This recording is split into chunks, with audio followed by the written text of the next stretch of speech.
नमस्कार, सत श्री अकाल, राम राम सभी किसान भाइयों का स्वागत है आपके अपने चैनल आरबी सलाहकार में। और किसान भाइयों, कल 4-5 उंगले बरसात हुई है और जो आप नरमे की खेती देख रहे हैं बड़ी ही अच्छा कलर इसका जो है वो दिखाई दे रहा है, बहुत सुंदर दिखाई दे रहा है। और ये जो नरमा है साथियों, ये अभी तक कोर है, यानी इसमें अभी तक कोई सिंचाई नहीं की गई है। बरसात इसमें हुई है 2-3 बार बरसात हो गई है। ज़्यादा भारी बरसात तो नहीं कह सकते, लेकिन थोड़ी थोड़ी मात्रा में 2-3 बार 4-5 उंगल बरसात हुई है। तो साथियों, आप देख रहे हैं कि कितना सुंदर अच्छा कलर है। और इसमें साथियों कोई ज़्यादा केमिकल तो अभी तक प्रयोग स्टार्ट ही नहीं हुआ है, और इसमें कोई ज़्यादा फर्टिलाइज़र रासायनिक खादों का प्रयोग भी नहीं हुआ है। इसमें साथियों हमने सिर्फ 2 बैग सुपर के इस्तेमाल किए हैं। एक बैग सुपर बिजाई की थी और एक बैग हमने इसमें सिलर के साथ बिजाई की है। और अभी आप देखेंगे साथियों कि इस कॉटन के जो टिंडे हैं वो बनने शुरू हो चुके हैं। बहुत ही अच्छी मात्रा में टिंडे हैं वो बन रहे हैं। और ये जो फाल देख रहे हैं साथियों, काफ़ी मात्रा के अंदर इसके गुड्डी है। आप देख रहे होंगे वीडियो में, अच्छी मात्रा में इसकी गुड्डी जो है वो लगी हुई है। और इसकी हाइट की बात करें तो अभी 1 और 2.5 फुट की हाइट इसकी अभी तक है। और साथियों, हर एक किसान चाहता है कि उसकी पैदावार जो है वो ज़्यादा हो और उसके खेत में बीमारियां कम आए। हर एक किसान की सोच होती है और होनी भी चाहिए, क्योंकि हर एक किसान का टारगेट जो है वो यही है कि उससे पैदावार ज़्यादा से ज़्यादा ली जा सकती है और कैसे लें। तो साथियों, आज इस वीडियो को आप अंत तक लास्ट तक ज़रूर देखें।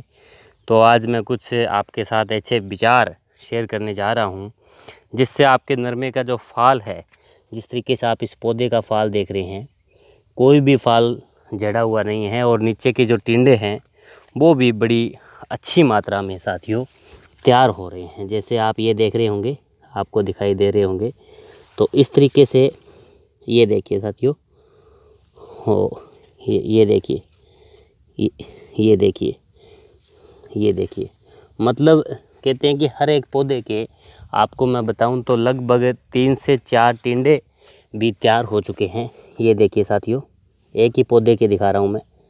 ये देखिएगा, ये देखिएगा, ये देखिए, और ये देखिए साथियों। मतलब आप देखेंगे कि ये देखो टिंडे, ये भी टिंडे। मतलब सिर्फ हाइट है 2.5 फुट की हाइट है। और लगभग पौधे के 5-6, 7-8, 10 तक टिंडे भी पौधे के लगे हुए हैं।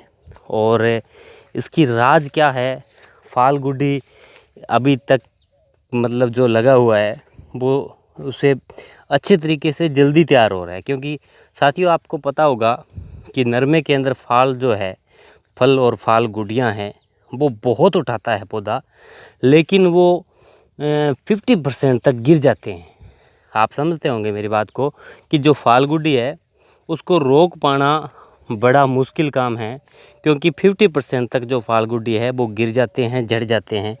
वो पीली पड़ जाती है गुड़ियाँ, या सूख जाती है, या किसी भी कारण से वो डैमेज हो जाती है। उसके लिए हमें क्या करना चाहिए कि फाल गुड्डी गिरे नहीं। क्योंकि साथियों, जितना पौधा फाल उठाता है और उतना ही अगर फाल हम इस पे मेंटेन कर सकें, तो साथियों प्रति 1 एकड़ में आप 50 मन यानी 20 क्विंटल पैदावार ले सकते हैं। और 20 क्विंटल पैदावार साथियों, हम जो किसान भाई हैं वो 2 एकड़ में ले रहे हैं।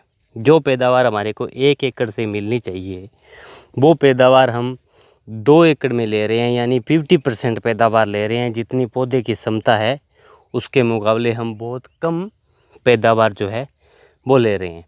क्या साथियों, आपको नहीं लगता कि हमारे को पैदावार जितनी मिलनी चाहिए उतनी नहीं मिल पा रही है? तो साथियों, आपको बताना चाहूँगा कि हम किसान भाई जो हैं वो बड़ी भूल करते हैं। और मुझे नहीं पता कि हम जाने अनजाने में करते हैं या जानबूझकर करते हैं, या मतलब इतने इस बात को क्यों इग्नोर कर देते हैं? क्योंकि साथियों हमें ये पता है कि जब हमारे घर में हम सभी किसान भाई पशु रखते हैं, और पशु जब गर्भ में होता है और जब उसके बच्चा तैयार होता है, तो हम उसकी देख रेख अच्छे से करते हैं, अच्छे से उसकी देख रेख करते हैं, उसको एक्स्ट्रा प्रोटीन आहार देने का काम करते हैं। या जब माताएं बहनें गर्भ में होती है, तो उस समय भी साथियों हम सबको पता है, अनुमान है कि हम क्या करते हैं कि उसे अच्छे से फ्रूट देते हैं, और अच्छे से दूध उसको कहते हैं भी ज़्यादा मात्रा में ली जाए, उसकी देख रेख भी अच्छे से करते हैं, उसके काम के प्रति उसको थोड़ा आराम दिलाने की भी कोशिश करते हैं, उसे अच्छी से मतलब खुराक देते हैं। क्यों करते हैं ऐसा? क्योंकि साथियों उसके गर्भ में बच्चा होता है, और हर कोई चाहता है कि बच्चा सुरक्षित हो, सेफ़ हो, और वो अच्छे से जन्म ले।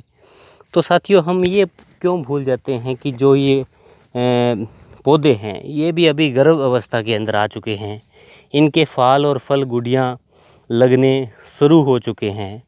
और अभी जो फल गुड़ी लगते हैं साथियों, ये लगातार 2 महीने तक ये पौधा जो है ये इसी अवस्था में रहता है, फल गुड़ी उठाता है, टिंडे बनते हैं, फिर टिंडे का खिड़ाव का कार्य है वो शुरू हो जाता है।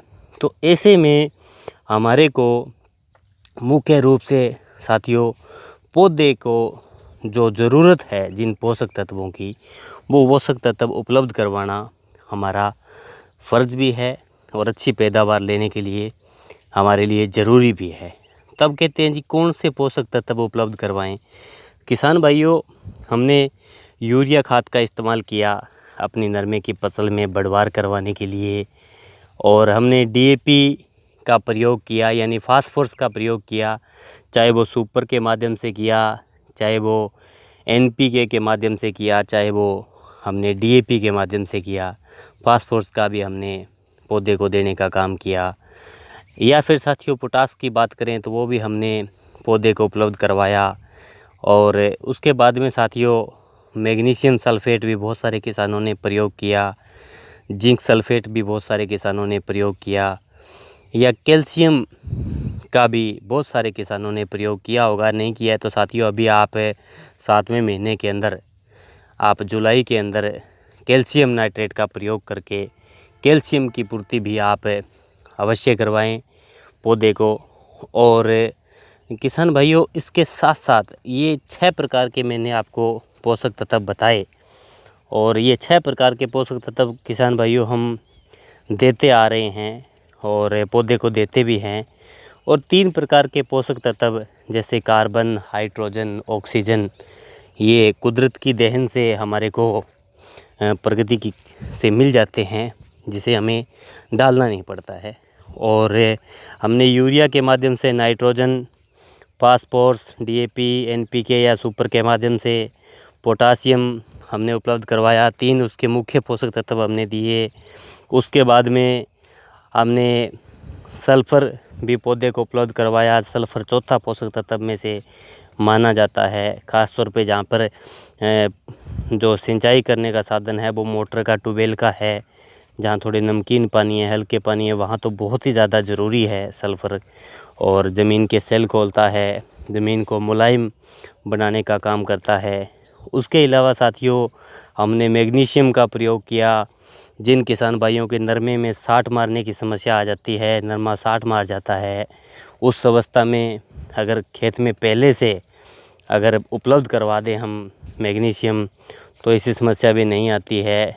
जो उसके बाद में साथियों कैल्शियम की बात करें तो बहुत कम किसान भाई उपलब्ध करवाते हैं, तो कैल्शियम भी हमारे को पौधे को उपलब्ध करवाना चाहिए, जिससे लचीलापन बना रहे, फाल गुड्डी न झड़े। इसके अलावा साथियों जो अति सूक्ष्म पोषक तत्व में जिंक आता है, उसको भी हमने उपलब्ध करवाया। तो फिर भी साथियों कहीं ना कहीं ऐसा क्या रह जाता है कि हमारी जो नरमे की फाल गुड्डी है वो ठीक से नहीं टिक पाते हैं, या जितनी हम पैदावार लेना चाहते हैं उतनी पैदावार नहीं मिल पाती है। तो वो कारण साथियों अति सूक्ष्म पोषक तत्व उपलब्ध नहीं करवाना।